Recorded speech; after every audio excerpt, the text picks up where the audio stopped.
ఈ కల్తీ మద్యాన్ని మేము ప్రభుత్వం అసమర్థత కిందే మేము తీసుకుంటున్నామండి. ఎందుకంటే ప్రభుత్వం వారు కరెక్ట్‌గా అసలు మద్యాన్ని ప్రభుత్వ పరం చేయకుండా ప్రైవేట్ పరం చేసి అమ్మవలసిన అవసరం ఏమొచ్చింది?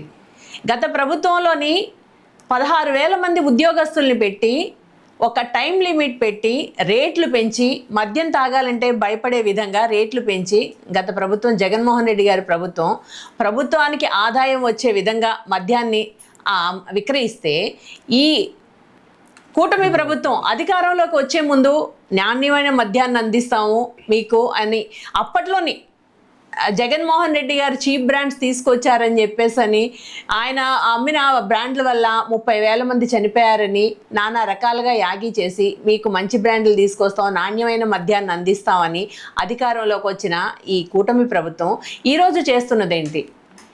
ఎక్సైజ్ స్టేషన్కి కూతవేటు దూరంలోనే కల్తీ మద్యం తయారు చేస్తున్నారంటే ప్రభుత్వ పెద్దల అండదండలా లేకుండా జరుగుతుందండి ఇదంతాను.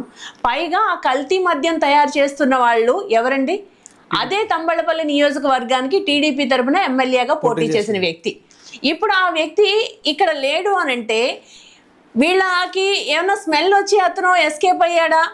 ముందుగానే ఇన్ఫర్మేషన్ తెలిసి ఆయన ఎస్కేప్ అయ్యాడేమో అన్న అనుమానం కలుగుతుంది మనకి. ఎందుకంటే నిన్న చూసాం మనం, ఈరోజే అనుకుంటా పేపర్లో చూశాను, కల్తీ మద్యాన్ని పట్టుకున్న సిఐ గారిని ట్రాన్స్ఫర్ చేశారంట. ఎందుకు ట్రాన్స్ఫర్ చేయాల్సి వచ్చింది? కల్తీ మద్యం పట్టుకుని ఆవిడ మంచి పనే కదా చేసింది. అందులో చెప్తున్న కాజు మీ స్టేషన్ పక్కనే జరుగుతున్నా మీరు ఇంతవరకు పట్టుకోలేదు అని కాజు చూపిస్తున్నారు. కరెక్టే, ఆవిడని ట్రాన్స్ఫర్ చేశారు కల్తీ మద్యం పట్టుకుందని. కానీ కల్తీ మద్యం తయారు చేస్తున్న వాళ్ళకి మీరు ఇచ్చిన శిక్ష ఏంటి? ఆఫ్టర్ ఆల్ మీ టీడీపీలోని వాళ్ళ కార్యకర్తలుగా మీరు సస్పెండ్ చేస్తే ఎంత, చెయ్యకపోతే ఎంత? What is the punishment?